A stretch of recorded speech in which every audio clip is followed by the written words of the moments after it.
What's going on, everyone? My name is Nicholas Merton here at DataDash, and today is January 14th of 2022. Well, folks, I hope you all are having a fantastic day wherever you are. And in today's video, I want to dive into some of the ways that smart money will indicate whether or not the market is getting more optimistic or more bearish, and when to start taking on risk even during periods of supposed fear. We're going to be diving into a lot of interesting insights for Bitcoin and altcoins and the general market as a whole. But I want to ask you guys, if you enjoyed this content, I want to make sure I earn it from you guys. If you like this channel, not only consider dropping a like and subscribing, but hitting that bell icon so you don't miss any future uploads here on the channel.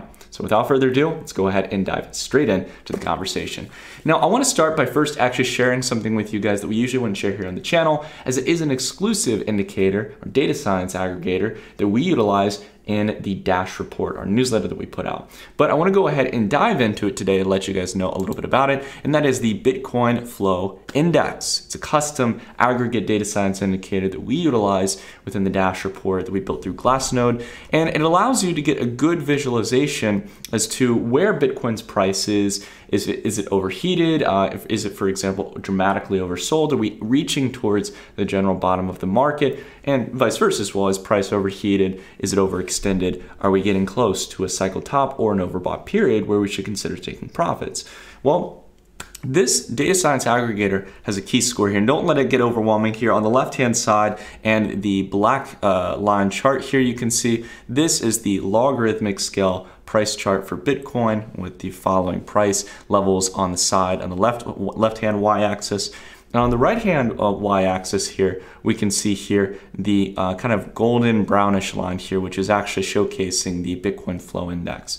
And the Bitcoin Flow Index is an aggregate of a lot of different data science models that I personally like that help us to get a good general sentiment gauge as to whether or not it's a time to start flowing capital in and getting bullish, or if there's too much flow in the market, too much supply and too much heat in the market, where we're going to start to see supply outweigh the buy side pressure and start to drag down prices. Now we can see very clearly here that where we're at right now is what I would generally call neutral territory. We're sitting here around anywhere from a 2 to 4 point range here on the indice, as we've been chopping sideways since as far back here as when we pulled back in May. Even when we revisited the previous all-time highs in price and even set a new all-time highs, we actually didn't set in a new high within the Bitcoin Flow Index. And that's an important thing to understand. As we can see here in the past, even at much lower price levels than where we were, the Bitcoin Flow Index actually tracked higher. And also along with that, the lows over time slightly descend alongside the highs. So we have to understand that within this model, we're going to be seeing a descending channel generally. And the general sentiment check here is this: we have not seen any signs here that we are in a bear market. If we were in a bear market here, as we've seen in the past, we see much more swift, dramatic declines here in the Bitcoin Flow Index. Our models start to showcase to us very clearly that the momentum not only has a more parabolic breakout to much higher levels than what we reached back in May, but outside of that as well, is much more dramatic to the downside, a much bigger shift in sentiment, right? Right now, we're just in the chop zone, similar to where we were in previous cycles. And as we can see here, through each and every cycle, right, those parabolic run-ups and corrections happen in shorter periods of time back in the past, and they get longer and longer and wider as we go throughout time.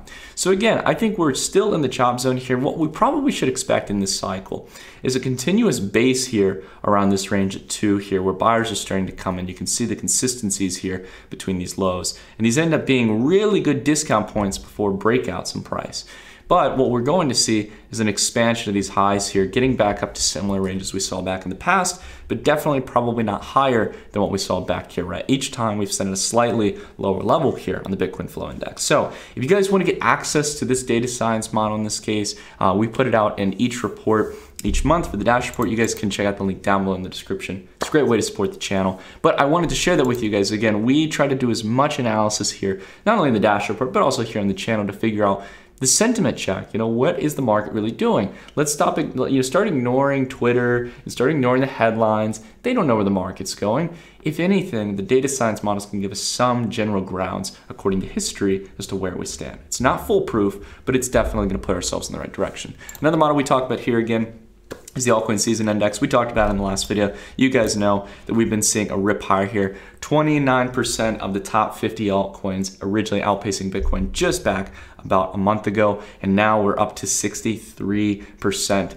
The majority of leading altcoins in the market are large cap, mid cap altcoins are outpacing Bitcoin. And that trend does not show any serious signs of stopping. Now, I want to go ahead and let you all know again about some really cool free alpha. We're going to have Chris Catcher, one of my good friends and stuff that I've known in the crypto space for a while. He's a really interesting guy. He previously has been trading in equities for years, stepped in the crypto market back a couple years ago, and has really had a great trading record behind him. We're going to be doing a Twitter space that's free for you guys to join and stuff, where we're going to be talking about the current state of the market. He's been putting in a little bit of more of a bearish thesis, so I'm interested to kind of get that back and forth conversation, hear some different opinions, and really dive into some really interesting questions. So if you guys want to join that, that's going to be later on today. You guys are welcome to set a reminder for the Twitter space. It's going to be my time in Europe around 3 p.m. Eastern Standard, and it's going to be 9 a.m. Eastern, European time, 3 p.m. And for Eastern Standard Time, it'll be 9 a.m. So it'll show the time there adjusted for you guys. But anyways, let's go ahead and continue in here because I want to dive into the charts here. And again, signal another way we can analyze how we are not in a bear market, okay? Or whether or not sentiment is turning more confident, right? It's one thing to look at dollar charts. This is the constant thing that I see people focusing on. Nick, how can you be bullish on ETH? How can you be bullish on altcoins? They're all going down just like Bitcoin. It's about the degree of sell-off versus Bitcoin, because usually in a bear market, we tend to see altcoins bleed harder than Bitcoin, meaning if Bitcoin's down 10, 20%, altcoins are down 30, 40%. And as Bitcoin drags further and further down, altcoins go down even harder, right? Well, that's not what we're seeing here at all when we take a look at the whole range of competing layer ones and various other plays in the market like DeFi and speculative meme coins. We could take a look here at 88 ETH, right? Taking a look at the weekly chart here, we can see since back here in December, since about a month ago, 88 ETH has made about, if I'm correct on this, about a 33% move here from the lows, or 28% move, right? You can go here to the absolute highs. Yeah, that's why I was thinking it was 33%. I was looking at the peak of the wicks. But you can see here, right, generally speaking, about a 30% move up against Ethereum, right? So that's kind of interesting because ADA as a play here that, again, is a lower market cap play against Ethereum. Generally, I'm not saying it's more speculative, not as an insult by any means, but because it is lower market cap and it's still in its earlier stages, you would generally think that ADA would be bleeding heavier than Ethereum, right? Again, we're not here to follow the crowd. The crowd was extremely bullish on ADA back here a couple months ago. Now we got it at a discount and it's starting to trend higher. That's something that interests me. Let's take a look here at BNB ETH, right? Again, same situation here. People were hyping up the other layer one protocol, saying that it was time for them to take over, and they continue to bleed here for months and even fell down below this range that should have become support. Well, now we've started to build a base range of support here at another previous significant level back here from late 2019 to 2020. We've started to establish higher lows and higher highs.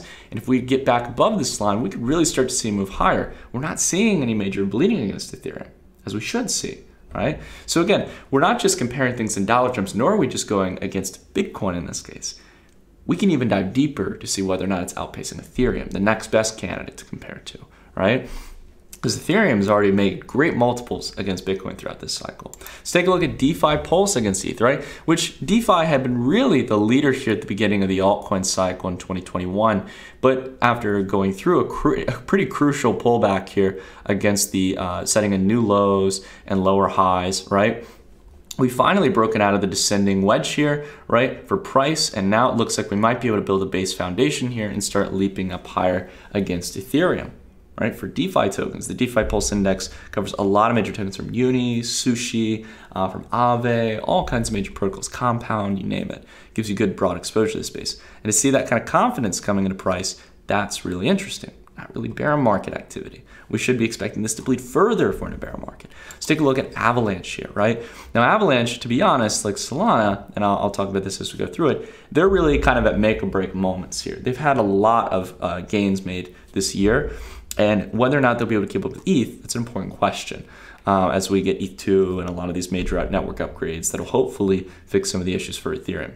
But to be fair, the chart doesn't look bad. I mean, we've got higher lows here, consistent historical resistance range. If you pop up above this range, I think with a nice solid weekly close, AVAX could continue rallying big time against Ethereum. this isn't bear market activity, right? Again, like put aside our opinions, guys. Like the price action itself will tell you everything you need to know, right? We should be seeing dramatic red candles, major drops and then dead cat bounces and all this excessive volatility. We're not seeing that, right? It's just quiet, right? It's not exciting right now. And I understand that's why a lot of people can get concerned, right? We can take a look again at Solana, right? Momentum has rolled over here and it's been stagnant since back here in September against ETH. Nonetheless, we're not seeing a major sell-off. Not in the slightest, right? So it's just a matter of seeing, does it break below the lows here at 0.038, or does it get above here at 0.06 and start to trend higher? I wouldn't be absolutely panicking right now if I was a Solana holder and thinking, oh my gosh, I got to get out or switch to ETH or whatever. It's still holding pretty good, right? And that's again, as someone who's a big Ethereum holder, I don't hold any Solana, right? I'll be completely candid with you guys, I don't. But I gotta say, the chart doesn't look bad. It doesn't seem like there's some urgent need to take profit. We would start to see that reflected here against, the BTC or ETH chart, right? So confidence, if you want to think about it this way, confidence in Solana has remained neutral against Ethereum for the past couple months, right? In a bear market, that would not be the case, at least historically speaking, right? You guys might believe, some of you might challenge the idea and say, well, this is a different type of bear market or whatever. I mean, again, we can go on and bicker and discuss about it for a long time, but I just want to give you guys the most rational take I can on it, right? If I started to see warning signs here that this was rolling over and setting lower highs and lower lows, like we saw back in March and April as a catalyst for the May correction, then I would be notifying of that and say, yeah, the price action starts to look bad. But so far, we're not seeing it. Now, another one as well, and this one is an exception here. I know I've been doing against ETH ratios, but I wanted to bring up the Doge BTC chart, which I think now it's starting to move up a little bit because of the Tesla store now accepting Dogecoin.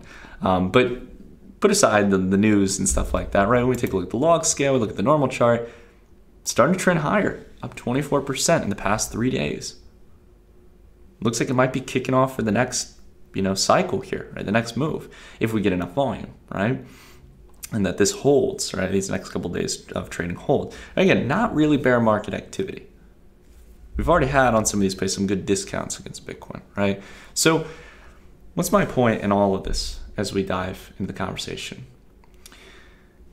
If you look at ratios, if you look at data science models, if you step out and don't just analyze on dollar terms, you can start to get a clear picture as to the real status of the market.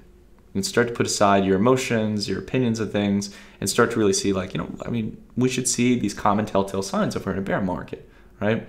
So that's again why I've been really pushing the idea of expanding your time frames. And outside of that, keeping patient that, again, these cycle highs of 100K, 150K, 200K that people are calling for Bitcoin or 10, 20K for Ethereum, it's going to take much longer than people think, right? So that's just an important thing to keep in mind. Now, if you're going through and trying to kind of plan out what coins you would be exposed to in the market, one good platform you guys can always check out is AllFi. Now, in this case, they've got a lot of different tools you can utilize in order to actually go through and analyze these various different ratios. So, for example, you have the dashboard here, which is putting out really good reports here on various trading pairs against dollars, as well as Bitcoin and various other plays. You can do all kinds of different pairs here through the platform that I think is really, really exciting. One of the big things I like, though, one of the recently added features is curated charts. Now, one of the problems that I run into sometimes, and you can use screeners, for example, they have one in the platform that you can do very custom screens, but sometimes you just want to be able to get a good feed of upcoming trades. And one of them that we just took a look at here is, for example, Dogecoin, right? So we can take a look here, clicking on the chart, we can see a good analysis here, some really nice descriptions of a variety of indicators. So we don't have to clutter up TradingView in this case, where we might have our own custom TA.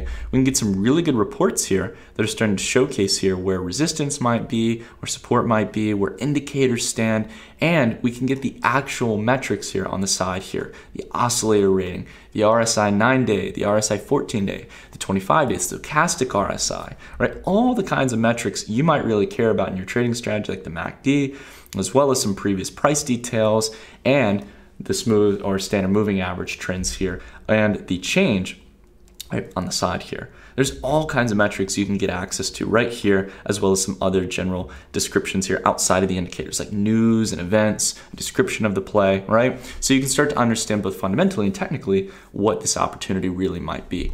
We've got some key terms here as well when we're taking a look at the specific trade, right? We can see here that the near-term outlook is neutral, it's approaching support, the pattern stage is emerging, all the kind of things that you might want to look for certain trade setups. And again, it really depends on your kind of style. Again, I always advocate, guys, even though you can day trade, I'm a swing trader at the end of the day. I'm going to tell you guys how it is. Swing trading is much more profitable than day trading. And I think the platform is going to be really good for those of you who are looking to maybe make those adjustments from Bitcoin to altcoins or from Ethereum to other layer 1 plays, to just find opportunities out there that are starting to garner momentum and to conduct the kind of ratios that you want. And outside of that as well, if you're just getting started and learning about technical analysis and trying to analyze markets, I highly recommend you get started off right. And what's really cool is within the AllFi platform, they've got a good amount of education there, where they've got an entire trading course here that'll go through 10 key lessons to teach you all the basics on how to actually get started in doing technical analysis and utilizing various indicators and learning about all the ways you can really start to analyze price. One of my favorites here, again, is understanding, again, about the key momentum and uptrend standards here, right? Being able to understand here when you're actually entering into certain trends. You don't want to just sometimes pick bottoms. That's what a lot of people do. Learning about how to use support and resistance, utilizing a select few indicators and on longer time frames like the daily and the weekly that can really start to give you an idea of when major trend shifts happen. I highly recommend you guys give a check. There's all these kinds of things you get when you sign up for the platform. And again, I can't recommend it enough. You guys should go give it a try and see how it goes and stuff. Try out the platform and give it a try and start to learn about kind of the basics if you are really considering doing any kind of trading. It's best to get the proper education, to have something that can help you go through that journey rather than going at it alone and not knowing what to look for, all right? But again, returning back to this topic here again of overall analyzing where the market stands at the moment, whether you're looking at the data science models, whether you're looking at advanced metrics like ratios against more competitive and higher risk altcoins, right? The key pattern is this. In the market right now, there is no dramatic sign outside of the sheer stagnation in dollar terms that we're seeing here in price, right? It's just sideways consolidation. We really aren't in a per se bear market with clear lower highs and lower lows, right? If we dive back here into Bitcoin's chart, right? I know it can be annoying here, guys, to see how things are going, right? We've been through one of these sideways consolidative periods back here in 2019 into 2020, right? We went through some pretty scary macro events. Bitcoin's price dropped all the way down to $3,900. This is just how this market is working because it's mainly driven by institutional buyers that only come in at opportune times, as well as the leverage in the market, the credit that's available to drive prices higher and also to its own demise will drag down prices even heavier during corrections. It's just the name of the game. It's what's happening, guys. We can't deny it. It's the reality of crypto markets. And we can see here, after breaking through this key trend line, we're probably still going to be setting and establishing some kind of low within this range. Again, I don't want you guys to be set on waiting exactly for 30K, waiting for 35K. We're in the range now where I would say personally, I feel comfortable averaging into the market, getting new positions into the market, but not going all in right away. This is, again, though, the period where we should start to get optimistic, not fearful, right? So anyways, I've rambled on enough, guys. If you like this video, consider dropping a like, consider subscribing, and smashing that bell icon to make sure you don't miss an upload here on the channel. That being said, everyone, thank you for letting me ramble. As always, I'll see you all in the next video. Take care, everyone.